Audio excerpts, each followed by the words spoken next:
Okay, so I know it's not talked about a lot because neither of them has a very good running game, but that may very well be an X factor in the Super Bowl. Last week against the Ravens, the Patriots actually did have a bit of a running game. Yep. Running by committee, really. Yeah, that's true. Hernandez ran. Ben Jarvis-Green had a pretty decent game. Yeah. You know, so I guess Danny Woodhead's not really their primary back anymore. But they activated Kevin Falk too. Yes, and he's a veteran, and he's been in the Super Bowl before. Good receiving cut. Good receiver out of the back end. Yep. So, in terms of the running games, break it down for each team. You know, what they have and how major a factor is going to be. Well, I'll start with New York. I mean, New York and Brandon Jacobs with Bradshaw, that's lightning and thunder all over again. Which is it's deadly when it's effective, but when they run cold, I mean they're almost non-existent. And why does Brandon Jacobs run cold? Is there a reason behind this? I mean, is he just not that he's good not a or patient inconsistent? runner. He's not a patient runner. He doesn't wait for holes. He just tries to barrel people through it. And I mean, at some point, yes, you know, it's great when it's running down in the third, maybe fourth quarter. And defenses are tired. And defenses are fatigued. They're worn down, but he's not the most patient runner I've ever seen. I mean, to me, quite frankly, he's a short yardage guy. Because of that impatience. Because of that impatience. You know what I mean? All you're paid to do, like what Jerome Bettis did when he had a career high touchdown.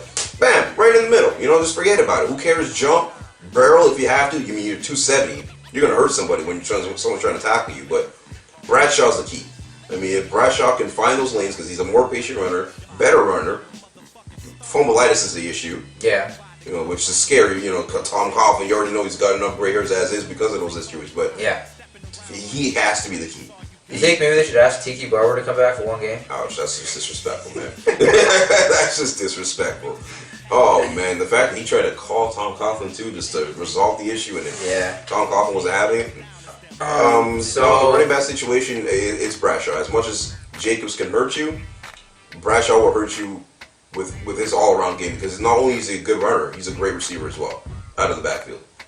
How about blocking-wise? Well, I mean... the fact that the New England Patriots don't blitz as much, it makes it a non-factor. It makes it almost a non-factor. But yes, you are going to have to pick up the occasional blitzes. That goes without saying.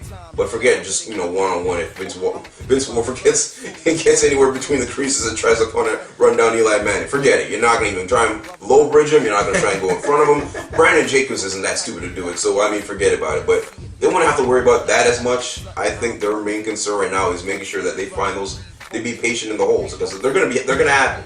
The Patriots aren't exactly the best run defense in the league. They're peaking now, but they were 14th overall, if I'm not mistaken. So, I mean, when you're in the bottom half or in that middle area, I mean, you're not as dangerous, you're not as scary.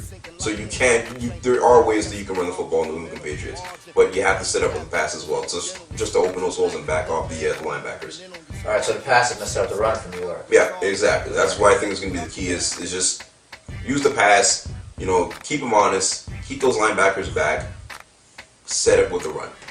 And what about for New England? Their running game has been non-existent for the last couple of years. They almost didn't need it. Yeah. But they've been figuring out ways to run in the playoffs this year. Yeah, and I think they're going to use all the running backs. I really do. So you're thinking Falk, Woodhead, I guess, we'll throw in there. Yeah. Ben Jarvis-Green and Hernandez are all going to get carries. They're all finding their ways. I don't think it's so much as the carries, but coming out of the backfield as a receiver, which could be dangerous, especially with Kevin Falk, if he ends up getting any type of burn, he will be the receiving threat. Okay. He will definitely be the receiving threat, but as far as the run game is concerned, the law firm, man, I mean, one of the baddest names in football, Ben Jarvis-Green Ellis, I mean, he will get, I would say if he gets anywhere within that 80-yard range, then the Patriots are going to have a great day because they clearly didn't need to pass much all year.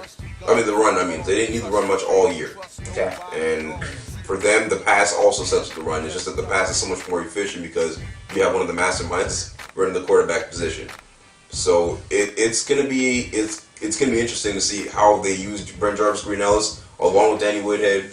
Ben Jarvis, is he a better runner than Brandon? Is he more patient than Jacobs? Yeah. Oh, by far, yeah. So the chances of him having a bigger game, a bigger impact, because are greater. Yeah, because the only problem is that because the way it works with the Patriots is that their pass defense or their passing offense scares pressure off the linemen. Off any blitzes are going to be thrown away because at the end of the day, like you get that pass rush going, getting nervous because of the run.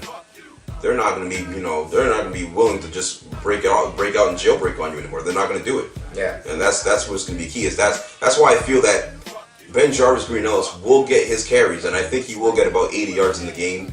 And that's what's going to scare off the linemen, because now they're going to be focused on Green Ellis instead of trying to get to Tom Brady. Aaron Hernandez get any carries this game? I would say so. I mean, if you did it against the number 3 defense overall in the league, for sure you're going to run the ball. What was it, like 6 carries for 61 yards? I mean, that's scary. That's scary.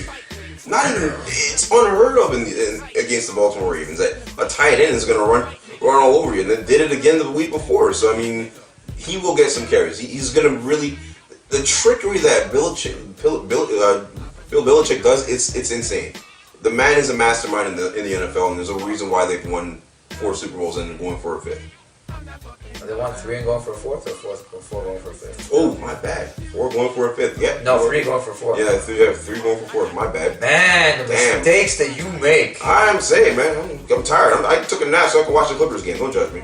Good thing it's real guys, because if this was professional, I'd have to edit that shit. But not doing it. Alright, so there you have it. I'm guessing then that in terms of the running game, you favor the Patriots. Yeah, I would say that I'm definitely favoring the Patriots in this one, for sure. Okay. I just think because of the way the pass sets up the run, it's going to be huge. It's going to be huge for them.